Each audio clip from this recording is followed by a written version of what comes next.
Eu gostaria que você abrisse a sua Bíblia em Atos 15, versos 13 a 17.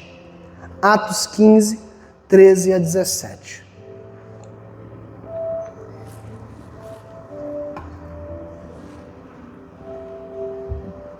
Quando terminaram de falar, Tiago tomou a palavra e disse: Irmãos, ouçam-me. Simão nos expôs como Deus no princípio voltou-se para os gentios a fim de reunir dentre as nações um povo para o seu nome. Você é um povo chamado pelo nome do Senhor, amém? Concordam com isso as palavras dos profetas, conforme está escrito. Depois disso, voltarei e reconstruirei a tenda caída de Davi.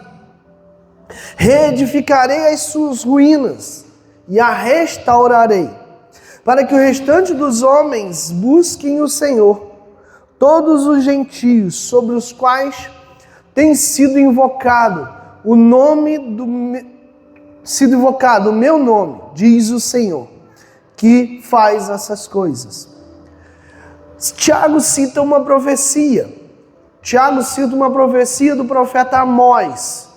E eu quero que você abra nela também. Amós, capítulo 9, versos 11 e 12. Amós 9, 11 e 12. Naquele dia, levantarei a tenda caída de Davi, consertarei o que estiver quebrado, restaurarei as suas ruínas e a reerguerei, para que seja como era no passado, para que meu povo conquiste o remanescente de Edom e todas as nações que me pertencem, declara o Senhor, que realizará estas coisas. Você pode dizer amém? Amém. Deus, ele é maravilhoso, irmãos. Deus é poderoso. E nas entrelinhas do que Deus escreve, tem muitas lições para nós. E uma delas é essa. Certa vez eu lendo esse texto, me chamou a atenção do porquê Deus fala que deseja reconstruir a tenda caída de Davi. A tenda de Davi era um lugar de adoração, amém? Mas o tabernáculo de Moisés também era. O tabernáculo feito por Moisés, ele seguia exatamente as instruções de Deus, nos mínimos detalhes da sua construção. Deus determinou: Moisés, é essa distância de uma coisa para outra, é esse material que deve ser usado nisso aqui, é esse tamanho que deve ter, essa altura, essa profundidade, essa largura, tudo foi determinado por Deus dentro do tabernáculo de Moisés. E interessante é que, percebendo isso, eu percebo que o tabernáculo de Moisés era segundo a vontade de Deus, amém? Amém ou não amém? Deus deu para Moisés no monte as instruções exatas. Então, o tabernáculo era segundo a vontade de Deus. Porém, Deus, ele, em determinado momento da história, ele não quer reconstruir um tabernáculo de regras. O tabernáculo de Moisés era um lugar onde as regras eram todas ditadas por Deus.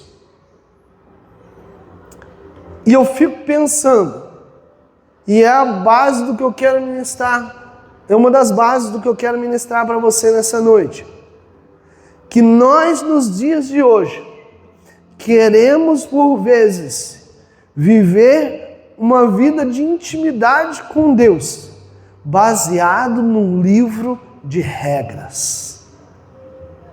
Baseado num livro de regras. Quantos de nós viemos à presença de Deus buscando entender como agir, O que eu posso, o que eu não posso fazer.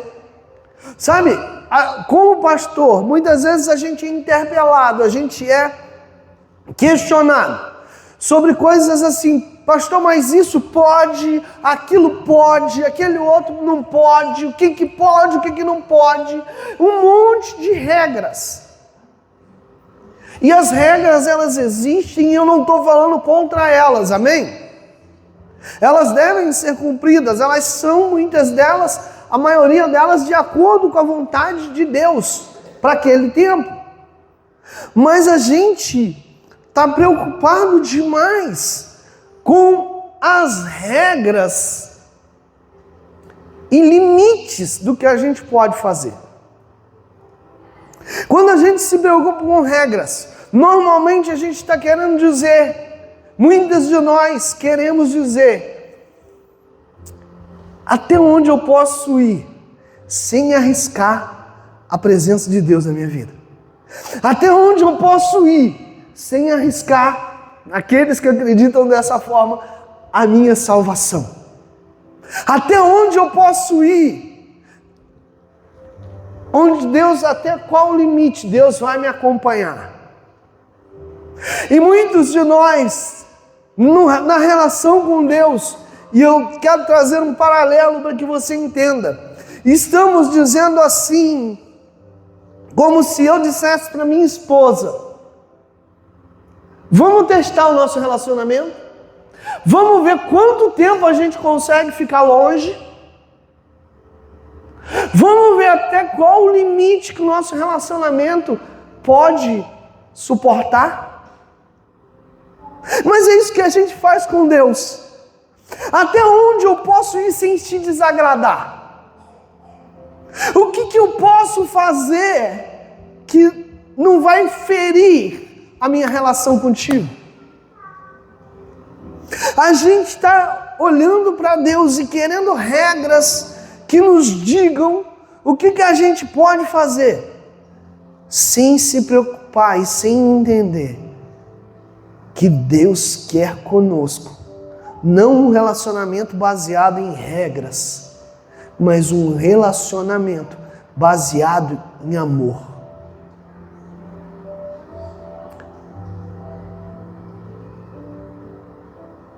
Porque Deus não diz que Ele deseja reconstruir o tabernáculo de Moisés? Porque no Novo Testamento, Jesus, Ele não traz um livro de regras. Se você olhar todos os princípios que Jesus traz no Novo Testamento, muitas vezes são princípios abertos. Ele diz: bem-aventurado quando vos perseguirem. Bem-aventurado o homem que... bem-aventurado os mansos. Bem-aventurados os contritos, os humildes de coração. Deus traz para nós princípios e não regras. Jesus não veio para ditar mais regras. Ele veio para ganhar o nosso coração. Ele veio para ganhar o nosso coração. O tabernáculo de Moisés, apesar de todas as regras, não é o que Deus queria que tivéssemos de volta. Deus também não escolheu restaurar o templo de Salomão. Homens até hoje tentam restaurar e reconstruir o templo de Salomão. Muitas religiões, inclusive igrejas, se orgulham de reconstruir o templo de Salomão, quando Deus diz que o que Ele deseja reedificar é a tenda de Davi. E o templo de Salomão, apesar de Davi ter feito uma enorme reserva de materiais preciosos para que Salomão construísse o templo era muito suntuoso, muito poderoso. O templo de Salomão era um templo que as pessoas poderiam passar, olhar e dizer: isso aí é digno da glória de Deus. Mas o templo de Salomão não é o que Deus quer reconstruir. Isso me diz que Deus não está preocupado tanto assim com a estrutura. Deus não está preocupado tanto assim com a riqueza, com a pomposidade, com a beleza do que fazemos.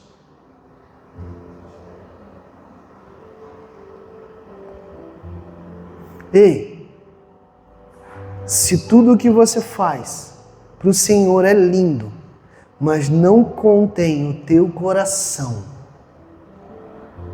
é obra de palha.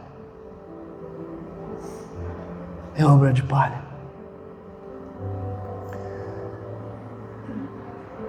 O templo de Salomão era lindo, mas não tinha coração.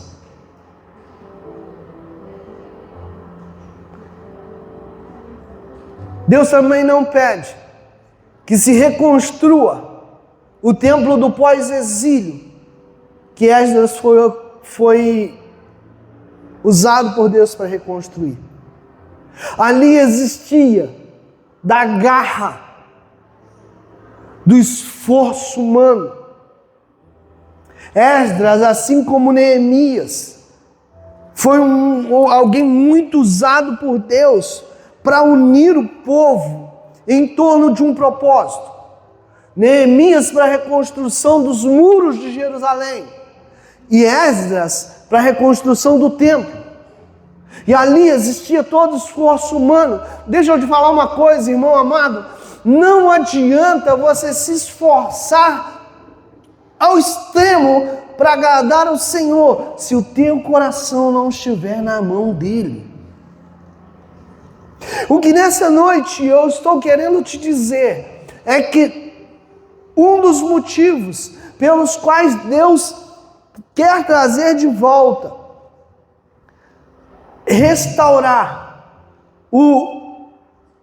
a tenda de Davi, é porque ali, apesar de não ter um grupo de regras sendo seguido, apesar de não ter a suntuosidade, apesar de não ter tanto esforço humano, ali existia coração. Coração. O segredo da tenda de Davi não é a estrutura, ele era mais simples. O segredo da tenda de Davi não é o padrão dado por Deus, porque o padrão seria o de Moisés. Não é um esforço humano, mas na tenda de Davi existe um espírito, uma essência, a intenção do coração. Você sabia que antes de Davi não existia música no templo? Não existia a canção como uma expressão de adoração? Davi é o cara que traz isso para o templo, para o culto ao Senhor. Davi é um homem que ele é segundo o coração de Deus, e você guarda isso. Essa frase é famosa, essa frase é verdadeira. E agora eu quero te falar, meu irmão, o que Deus deseja de você é o teu coração. E quando Ele tiver o teu coração, Ele terá tudo de você. Mas não fica só nisso. Nós deveríamos estar preocupados, não com os limites, até onde eu posso ir, Deus, sem ferir o nosso relacionamento. Nós deveríamos estar preocupados em dizer: Deus, o quanto mais eu posso me achegar a Ti, o quanto mais eu posso fazer pelo Senhor, o quanto mais eu posso abrir mão, o quanto mais, Deus, eu posso chegar na intimidade contigo, o quanto mais o Senhor vai permitir. Irmão, a gente vê na Bíblia Sagrada Que isso era o segredo de muitos adoradores como Davi, como Moisés. Moisés é um homem insaciável por descobrir qual era o limite dele diante de Deus e não para longe de Deus. Moisés, ele diz para Deus assim: Deus, eu quero te ver. E Deus diz: Moisés, você não pode me ver. Se você me ver, você vai morrer. E Moisés diz: eu quero te ver. Ainda que eu morra, eu quero te ver. E Deus diz: então tá, Moisés, eu vou passar. Olha, irmãos, olha que proposta. Proposta de quem se agrada do que ouve do outro. Você entende isso? A proposta de Deus é: então tá bom, Moisés, fica na fenda da rocha. Eu vou passar. E quando eu passar, você vira e você vai me ver de costa. Olha, irmãos, que parece uma brincadeira de criança o que Deus está fazendo com Moisés. É a conversa de quem se agrada do que o outro está falando. Moisés está dizendo: eu quero te ver. E Deus está falando assim: eu queria, Moisés, poder me mostrar para você. Eu não posso, então vamos fazer o seguinte: vamos experimentar um pouquinho aqui, Moisés. Eu vou deixar, eu vou fazer. Então Deus se agrada daquilo. Deus se agrada do Davi que toca a sua harpa. Deus se agrada do adorador que é esse homem que compôs grande parte dos salmos que hoje a gente canta. Deus se agrada desse homem. Um dos segredos é que Deus prefere obediência, entrega, do que sacrifício. O templo de Davi, a tenda de Davi era isso. Davi é pecador. A Bíblia não esconde isso, mas ele é diferenciado. Atos, capítulo 13, verso 22. Eu quero que você leia junto comigo.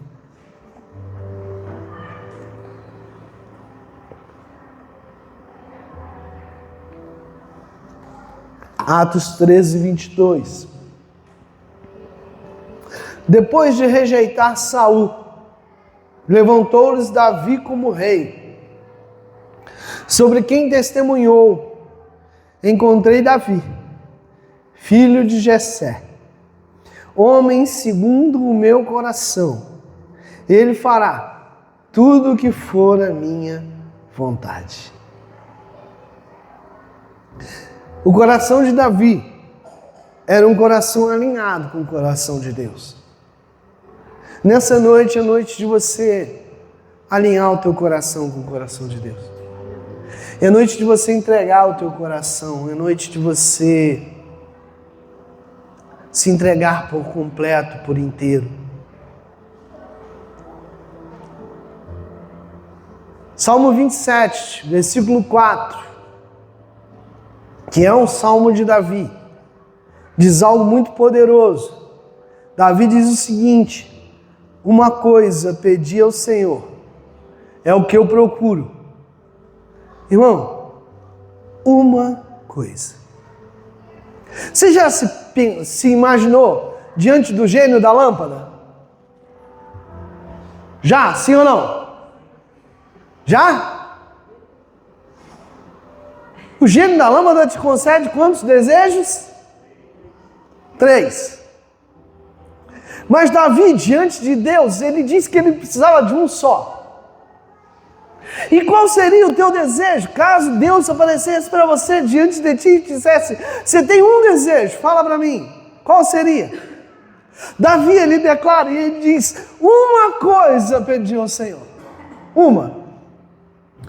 Entenda, Davi não era um homem sem problema, amém, irmão?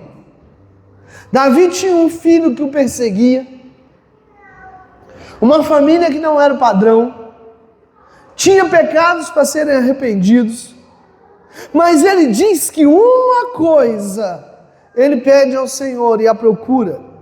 E qual é essa coisa? Que eu possa viver na casa do Senhor todos os dias da minha vida, para contemplar a bondade do Senhor e buscar a sua orientação no seu templo. Aqui Davi não está falando, entenda,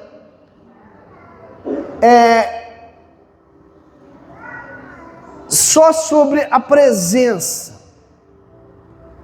Porque hoje nós vivemos dias nos quais nós dizemos, não, Deus está presente no meu trabalho, Deus está presente na minha casa, não preciso vir à igreja toda hora. Deus está presente onde eu estiver. Então eu não preciso toda hora, todo culto estar na igreja. Ei, deixa eu falar uma coisa para você.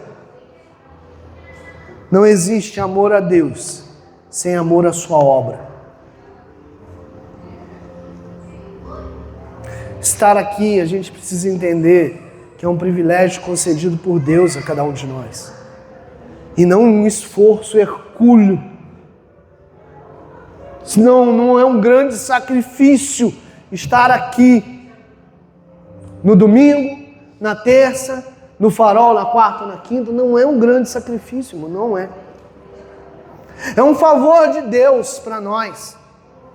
É uma permissão do Pai que alegra o nosso coração. Davi, ele entendia isso e ele diz, olha, que eu possa habitar, viver na casa do Senhor todos os dias da minha vida. Contemplar a bondade do meu Deus, buscar orientação no seu templo. Não há como dizer que ama a Deus se não ama a sua obra. Em um outro momento, Davi, descortinando um princípio para nós, ele diz que ele não ofereceria algo a Deus que não lhe custasse. Um princípio de entrega. Eu quero te dar 3 conselhos e te falar de 3 coisas que são consequências de um coração entregue ao Senhor. Primeiro conselho: não confunda obras com a intenção do coração.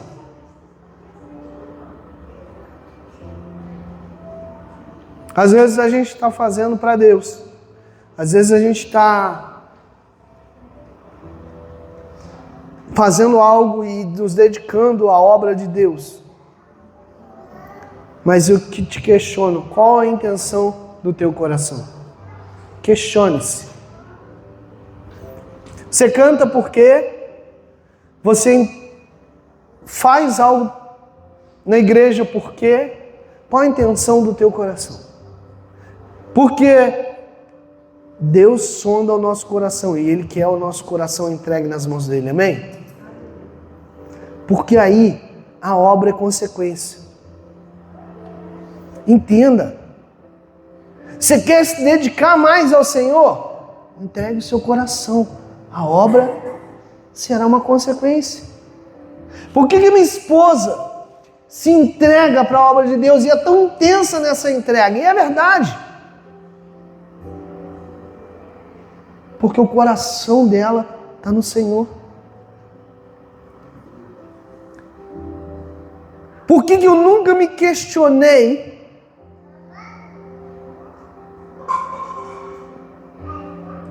assim, como é que eu vou te explicar isso?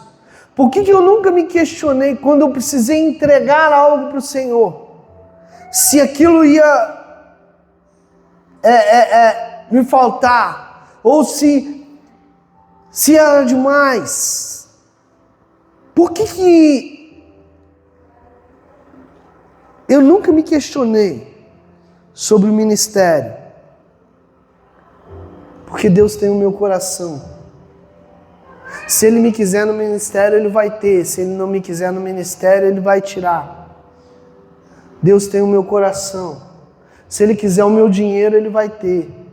Se Ele quiser a minha família, Ele vai ter. Se Ele quiser mais do meu tempo, Ele vai ter. E isso não é pesado. Não confunda a obra com a intenção do coração. A obra é consequência da intenção do coração. Se a tua intenção, o teu coração, for uma intenção boa para com Deus, a obra vai fluir. A entrega vai ser fácil. Se Deus tem o teu coração, no dia que Ele te pedir uma oferta generosa, teu bolso vai obedecer. Seja simples e objetivo e sincero com Deus. Quantas vezes Davi chegou diante de Deus para confessar que ele não era perfeito, não era quem Deus gostaria que ele fosse. O Salmo 32 nos mostra isso. No verso 5 ele diz: então eu reconheci diante de ti o meu pecado e não encobri as minhas culpas. Eu disse: confessarei as minhas transgressões ao Senhor, e tu me perdoaste a culpa do meu pecado. Irmão, às vezes não, a gente tem que se chegar diante de Deus com simplicidade de coração, objetivo, sincero. Essa noite é noite de você chegar diante de Deus. Se está doendo, fala. Se está pesado, fala. Se está alegre, expressa. Como está o teu coração? Chegue-se diante de Deus com sinceridade, amém? Terceiro conselho: não meça esforços para agradar ao Senhor.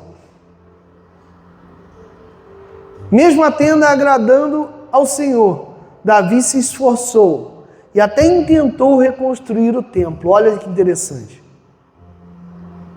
Davi construiu a tenda.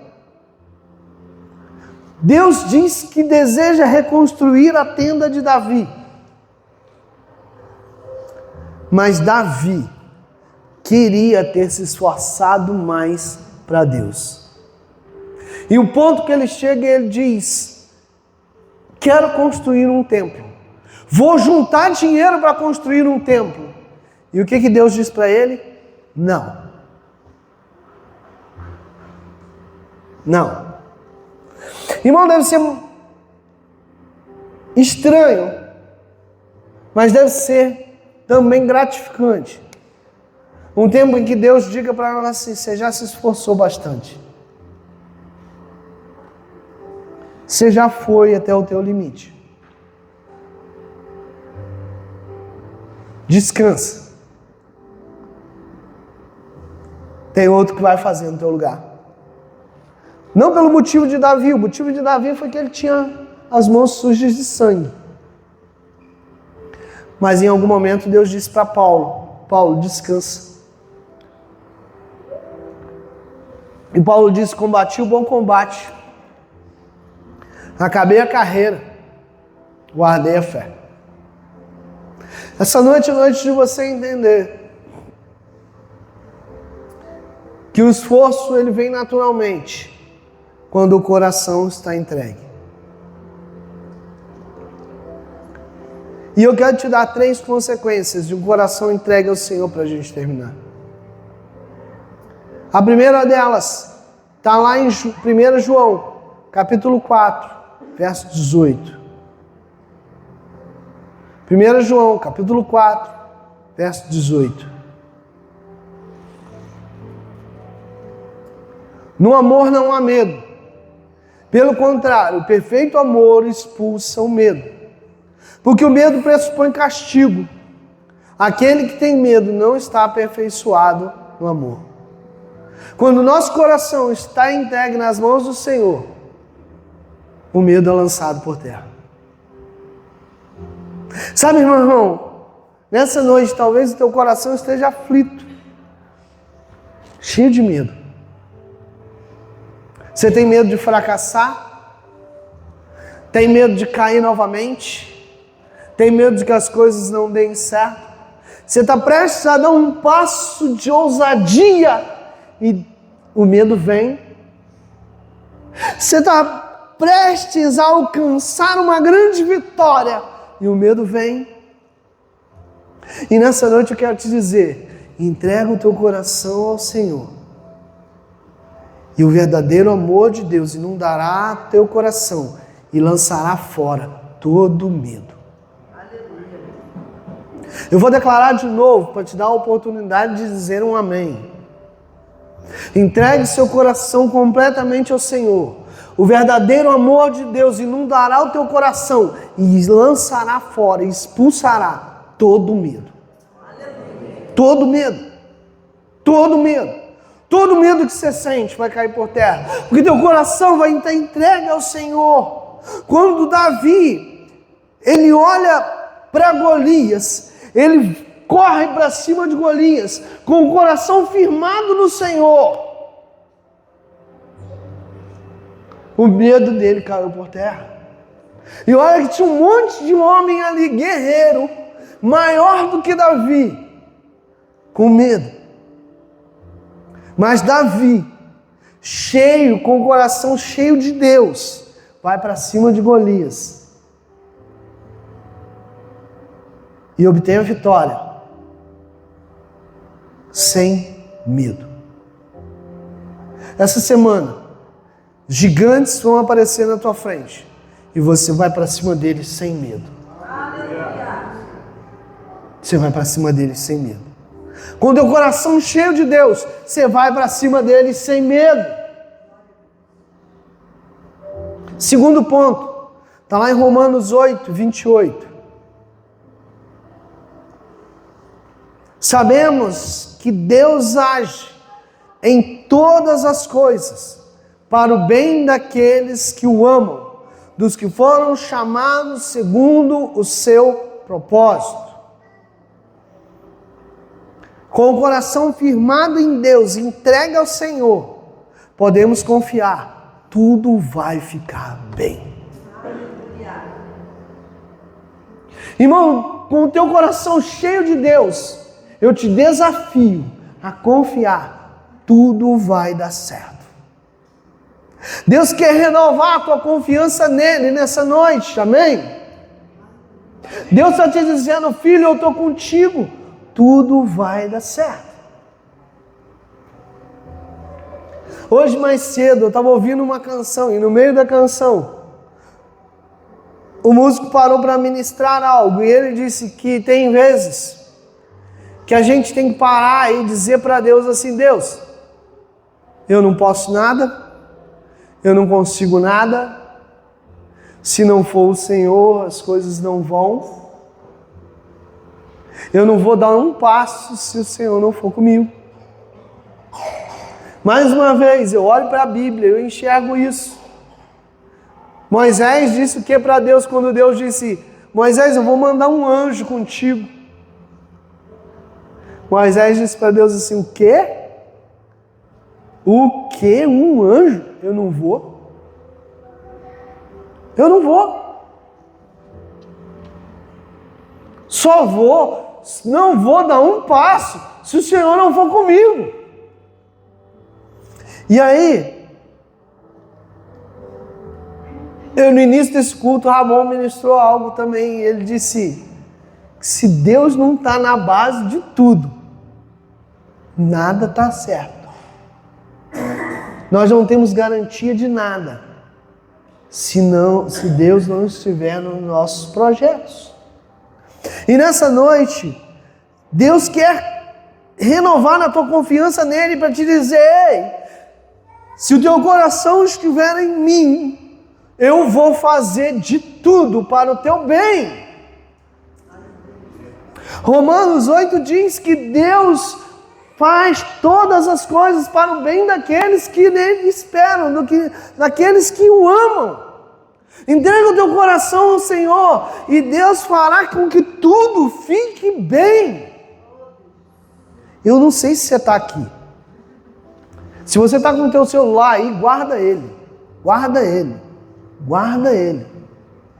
Porque ele está tirando tua atenção. Alguém está tirando tua atenção. No mínimo, tu tinha que dar um glória a Deus. Ou então teu coração não está entregue ao Senhor, essa noite é noite de entregar.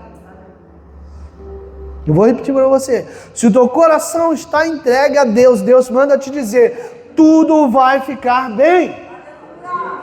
Eu vou mover. Eu estou fazendo, eu estou agindo. Olha, Romanos é quem diz isso, não é o pastor não, irmão. Tudo vai ficar bem.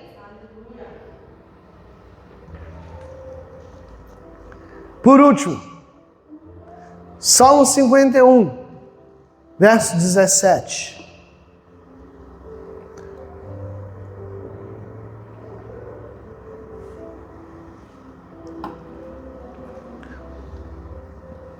Sacrifícios que agradam ao Senhor são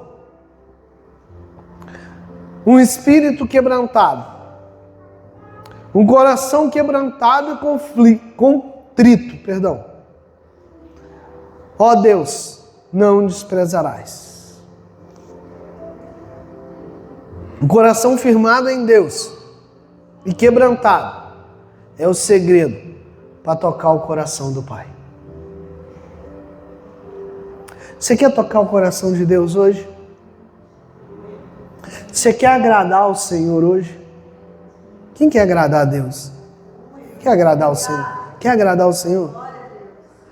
Que o teu coração esteja nessa noite quebrantado, contrito e entregue nas mãos dele.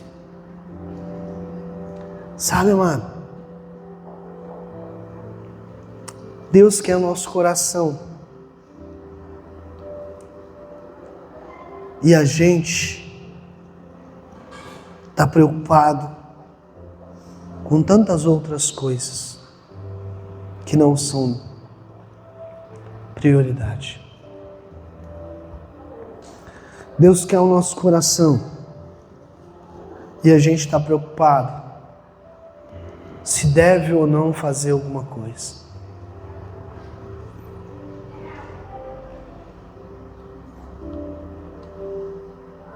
Fique com essas 3 palavras. Entregue o seu coração ao Senhor e todo medo será lançado por terra.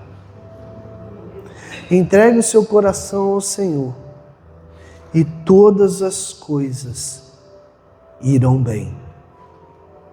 Entregue o teu coração ao Senhor e você tocará o coração do Pai. Eu gostaria que você se colocasse de pé.